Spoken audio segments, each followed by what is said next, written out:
Hello, welcome, and thank you for tuning in to episode 3 of the Defend and Carry podcast, your weekly round of news for personal defense and the culture of concealed carry lifestyle.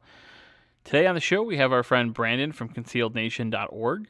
He is here to talk with us about the war going on between concealed carriers and open carriers, plus some new laws coming out of Ohio, including a gun offenders registry. I'm your host, Rob Russo. We got one in the chamber, so let's get started.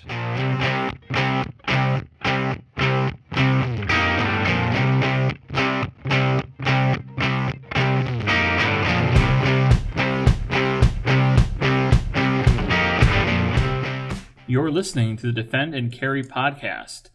Today we're going to be talking with our pal Brandon from concealednation.org about the ongoing feud that is heating up between concealed carriers and open carriers. Which is better? Is one more dangerous than the other? Plus, Cleveland has just passed a sex offenders-like registry for gun offenders. Is this a good or a bad thing? Brandon, thank you for joining us. Thank you for having me. So, right now, there seems to be a kind of a friendly feud that's maybe turning a little bit ugly between gun rights activists, gun supporters, about concealed carrying versus open carrying. And concealed carriers have a strong opinion that open carry isn't necessarily a safe thing, and that open carry can lead to a number of problems, while concealed carry is obviously a preferred choice because it conceals your weapon and allows you to kind of remain anonymous. And open carry obviously feels different than that. And just recently, I received an email from someone who wasn't happy about some comments that I had made about the dangers of open carry, and felt that I was being unfair about that. So I thought it'd be a great topic to discuss. Obviously, I feel that you, being the master over there at concealednation.org, probably gets this a lot. Can you tell me about what you've experienced between these two different groups and what they're saying? Yeah, absolutely. It is a topic that definitely comes up frequently.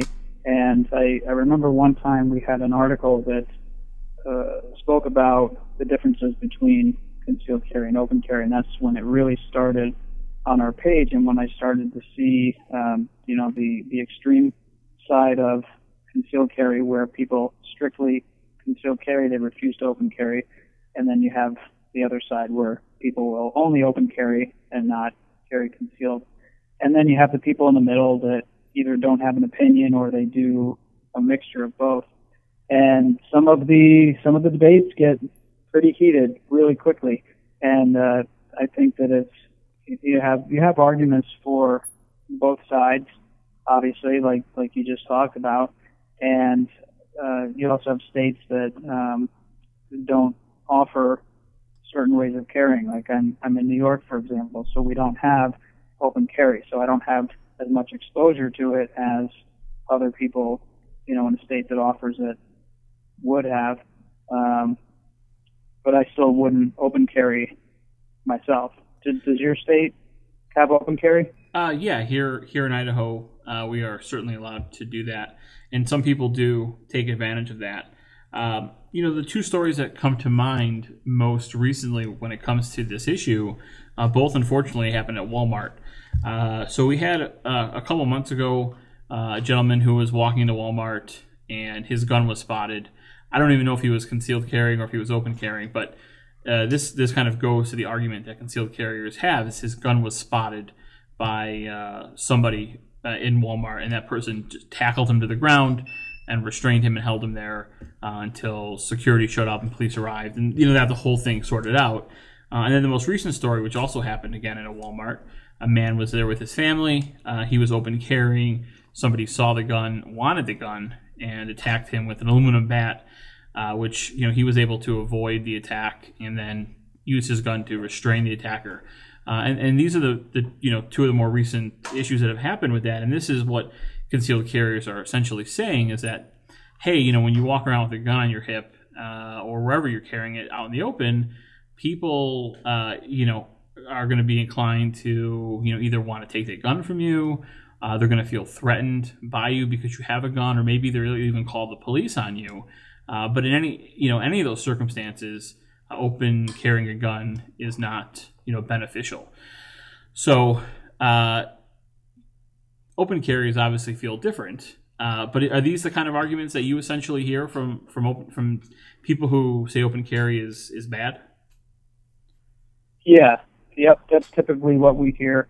Most of the page being concealed nation, obviously most of the people that are over there carry concealed versus open. And the number one argument is that they prefer to carry concealed so that they maintain the element of surprise. And the second most common argument is that, and people use the same scenario over and over again, but I think it's a really good one. Let's say you are open carrying and you're inside of a bank. A lot of banks, not all states, allow open carry in banks, but some do. So let's say you are open carrying inside of a bank and two bad guys come through the door and they're looking to rob the place. Who's the first person that they're going to go after if they see that firearm out in the open? So it's, and again, if you compare that to someone who is in the bank who's carrying concealed, if they have to or feel that they have to do anything to intervene, they have that element of surprise and they're able to act accordingly. So on the other side of that, though, the argument that I often hear from open carry advocates is that if more people open carried, then a lot of incidents may not even happen, because we'll take the same bank scenario. Just say that there are 3 people in that bank who were concealed carrying, and these gunmen come in, they don't know that, and so they go ahead with the robbery. And turn that scenario around, 3 guys come in who want to rob the bank, and they look around and they see that there's 3 other people in the bank with guns. That would be the deterrent to say, let's walk out and not do this because there's a good chance we're going to get shot. So their argument is that by showing that you have a gun, that it deters crime, it deters people from doing bad things. Whereas if you conceal, you're not necessarily inviting problems to happen, but you're not able to stop it before it does happen. Is there any argument or merit to that argument? It's something that I agree with, and I think that it's clear from my standpoint and working with Concealed Nation for so long and getting feedback from people that I personally, if I lived in a state that allowed open carry, I would probably not open carry. But I think, you have benefits like what you just said to openly carrying a firearm. I am absolutely positive that it's a deterrent in a lot of cases. And those are cases that nobody is ever going to hear about. So it's as far as statistics go, it's anything but a guess.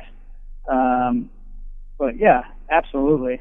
People all around the country probably have gotten cold feet once they walk into a place looking to rob it and say, "Oh, that guy has a gun on him. Maybe I'll turn around and leave." So there really is no, right or wrong answer to this. I guess it just comes down to preference. Concealers certainly have some good points on their side, and open carriers certainly have some good points on their side. And I guess as long as you're happy, if you live in a place where you can open carry and you do that, and that's what you're comfortable with, I guess that's the way it should go. I would just caution vigilance on the side of those who do open carry, because I do feel they do become targets. Whether they become targets of someone who's already convinced to do something bad, or they see somebody with a gun and they want to take it from them.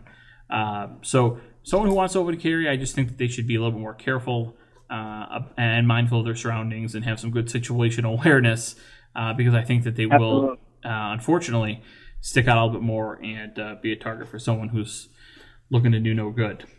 So, in speaking of carrying guns and laws of where you can do that, Ohio just passed a law that essentially recognizes every other state's concealed carry license. So that's really good news for Ohio.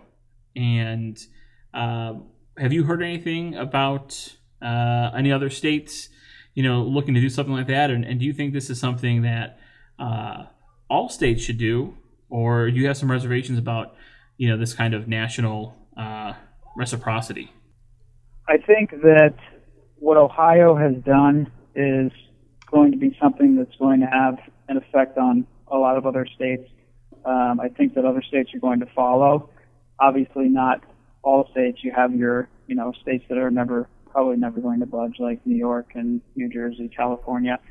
But this is definitely a step in the right direction, and I see the arguments of, the Second Amendment is our right to carry. These are stepping stones to get to national reciprocity, constitutional carry. It's not going to happen overnight, but this is definitely a huge step in the right direction.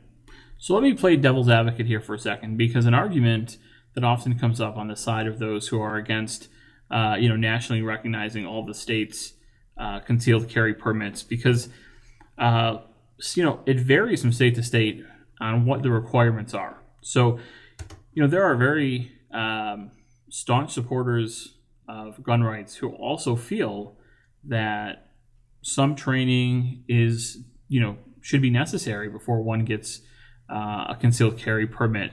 And so by allowing, what Ohio is doing here essentially is saying all states, licenses will be honored. They're, essentially lowering their standard for people to conceal in their state. So, for example, I believe, and I could be wrong, last time I checked, I think Washington State doesn't require any kind of training course to get your concealed weapon permit. So maybe another state that requires 5 hours or 6 hours or whatnot, or attending courses does. Now you're competing, or you're with states that don't need any kind of training and have really low thresholds to get that permit, and so it makes it more dangerous for those states like Ohio, who have a little bit more requirements. I think that there are 2 points here that I'd like to make. The first being that you're right, there are states that you can get your concealed carry permit without having to demonstrate any proficiency, we'll say, with the firearm. There is no exam of that nature. They may have a written exam, but no test of how accurately you can shoot and what you can do with that firearm. There is a state that I won't mention which state it is because a lot of people rip it apart, but you can get a concealed carry permit after you take a 4-hour long safety course. And once you've completed the course, you get a certificate, and then you can go on to file your application, fingerprints, background check, the whole 9 yards. You can receive your permit, and as soon as you get it, you can go purchase a handgun and start carrying it around. And that state does not have any proficiency requirements. And this is twofold. So you have a person that can now carry a firearm, and from my experience in talking with who knows how many hundreds or thousands of people over the last few years, many people seek out training or additional training themselves, I've found, which is amazing, and I think people should continuously be training themselves.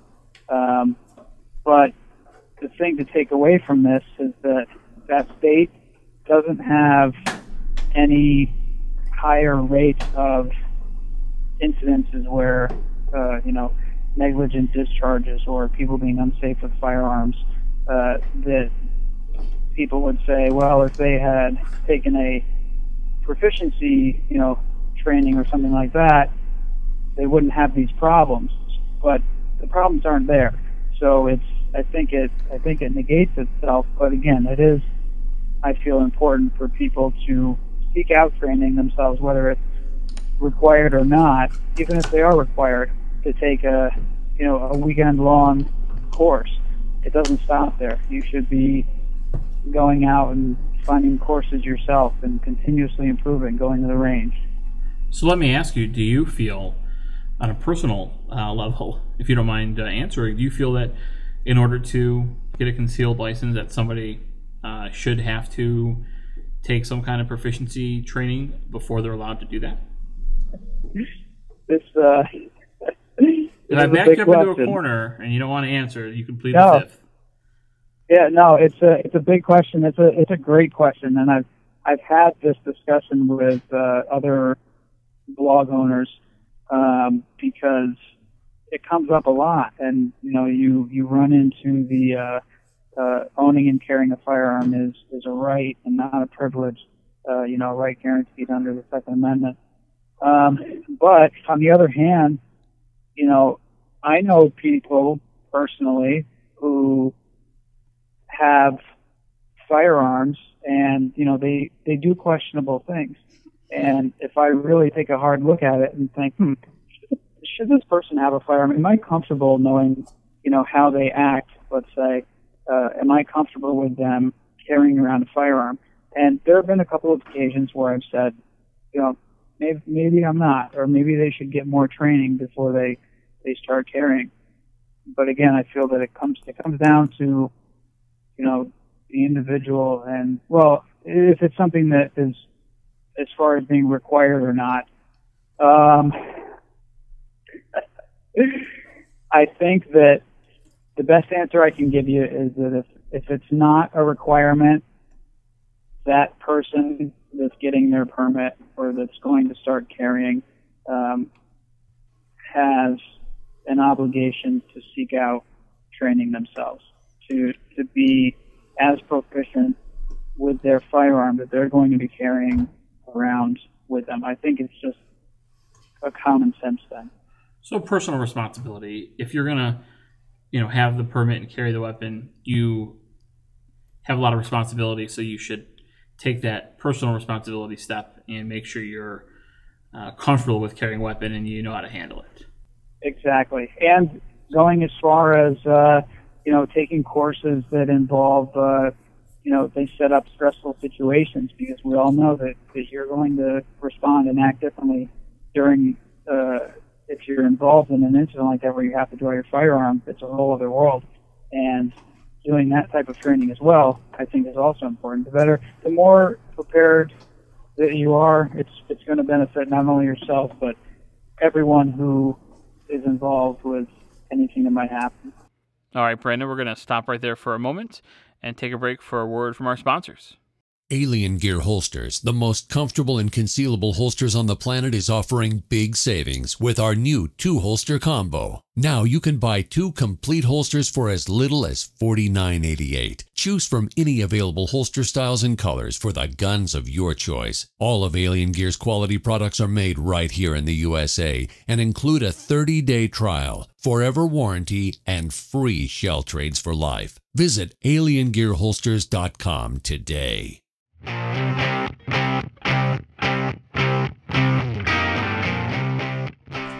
So we have this great thing that happened in Ohio, but within Ohio, Cleveland has passed some gun legislation of its own, and this is a little bit different. They have passed a gun offenders registry, which essentially is almost identical to a sex offenders registry, where people who've been convicted of crimes involving a gun will be put on a gun offenders list. And these people on this gun offenders list have to report in about various aspects of their life, and they have to fill out information, things about where they're living and so forth. And it's really there so that Cleveland officials can keep tabs and track of where these gun offenders are and what they're doing after they have already paid their debt to society. So I don't think there's probably anyone out there, or very few people out there, who would argue against this from a sex offender standpoint. But from a gun offenders standpoint, I don't know. Is this a good or bad thing? Is it good that people who abuse the right to own a gun then be put on a list, or are we walking a dangerous path here? Well, my first question is, if you happen to know, with these offenders, were they all, anyone who was put on this list, are they did they serve time for committing a violent crime? I don't know if it's necessarily a violent crime, but it's a felony that's been committed, while using a gun, any kind of gun-related charge that you were arrested on and found guilty of, you would be put on this list, just like any kind of sex crime for the sex offenders list. So it would be something that if a felony was committed after they've done their time, they still wouldn't legally be able to possess a firearm, correct? Right, yeah. Yeah. So to have a compiled list of that information, it's where it gets really tricky, because from the legal standpoint, they're not legally able to have one, and you're putting them on the spotlight. But again, if it were a legitimate crime, is it such a bad thing to do that?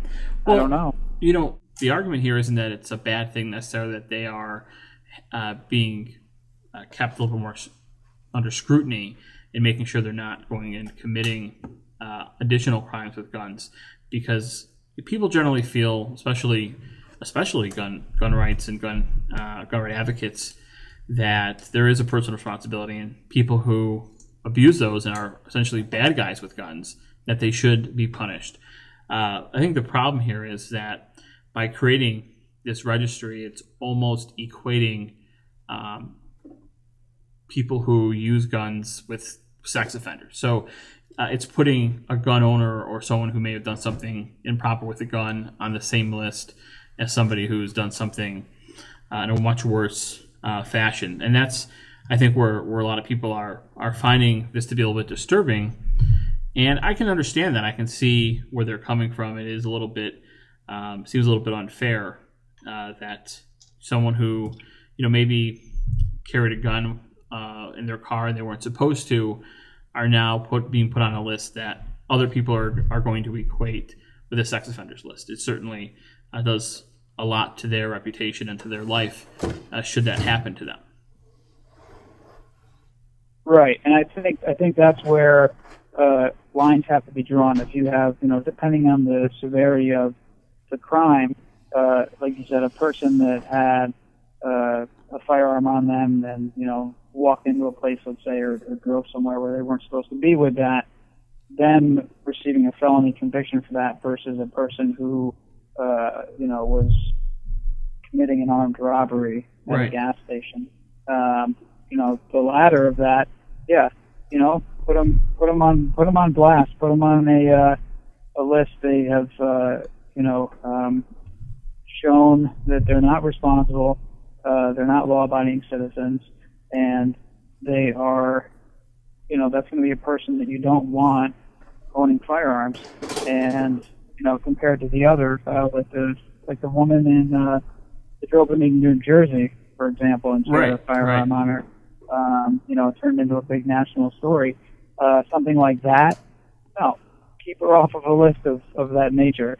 Aside from that honest mistake, she's a law-abiding citizen, a law-abiding gun owner, and no, she shouldn't have to face something like that from the community.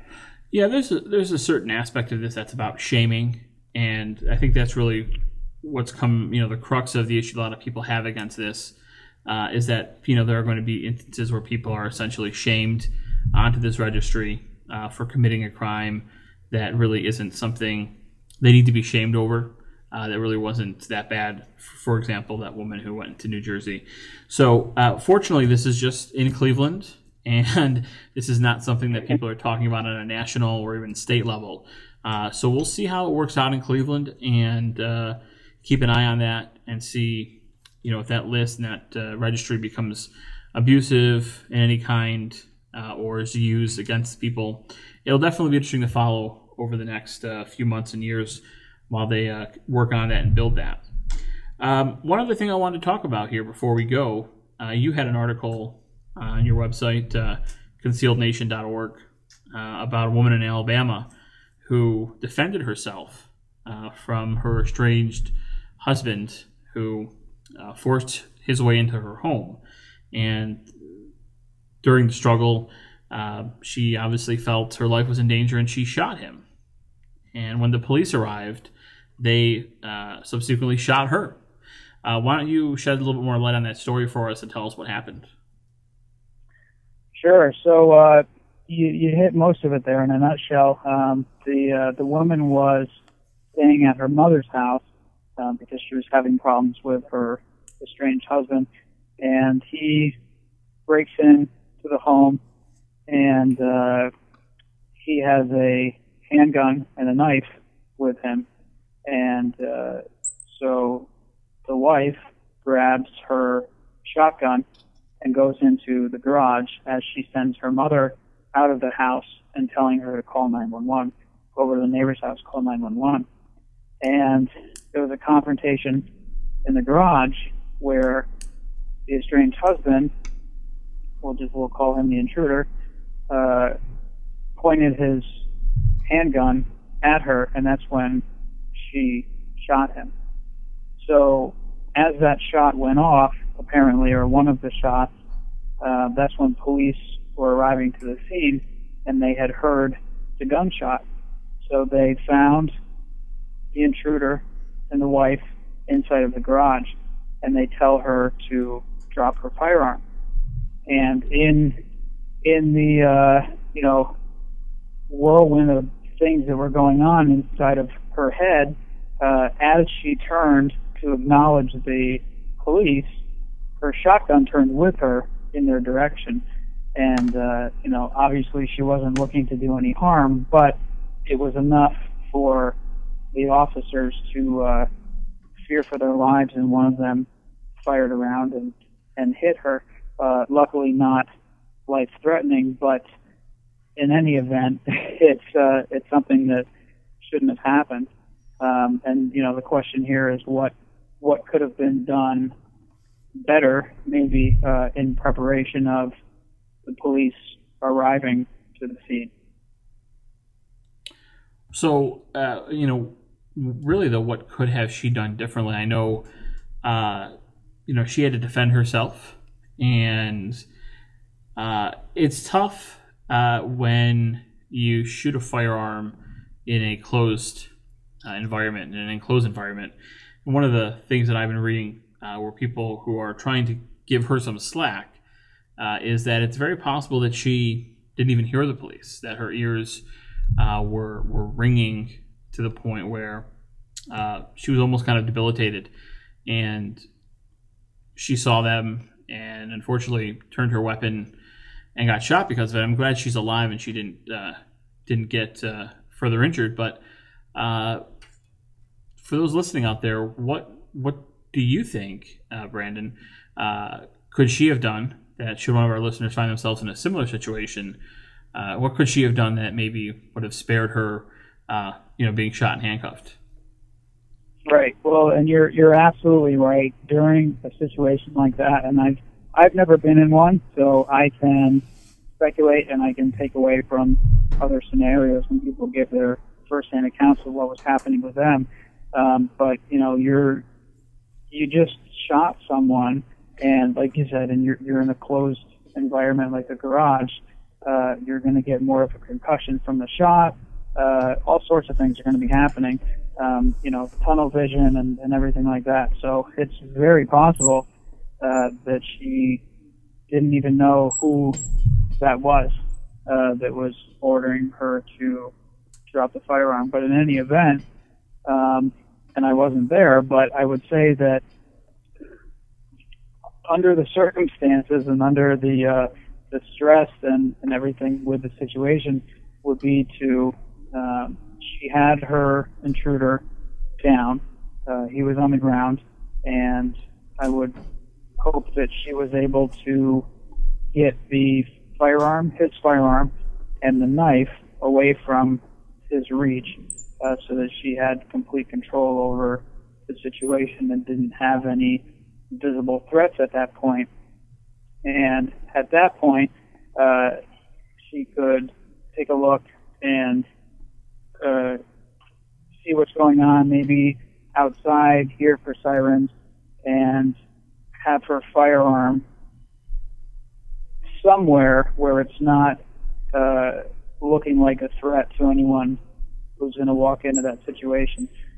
If you have somebody on the ground who is still active and still poses a threat to you, it makes sense to keep your firearm trained on them until the police get there. And then at that point, they're going to tell you exactly what to do, and that's the moment where your undivided attention now turns to the police officers who are giving you instructions to put the firearm down. They're going to tell you to put your hands behind your back, and you're going to be handcuffed, which is exactly what happened to this woman. But she was also shot in the process because she had swung the shotgun over there. But it's all about controlling the situation while you're there, while you're the only one there with the threat. And then when the police get there, it's all about them controlling the situation, figuring out who's who, who should have a gun, who shouldn't, who intruded, who didn't, and then just let them do their thing, stay out of their way, and then go from there. Well, if you want to contrast that to, last episode we had Aaron Craig on. Aaron Craig was involved in a defensive gun use situation. He didn't have to discharge his weapon, fortunately, but he was, certainly cognizant of the fact that police were going to arrive. And when they did arrive, he completely recognized that he was no longer the one in charge of the situation, that he had to essentially yield to their demands and to put himself in the least threatening posture that he could. And he did those things, and because of that, he was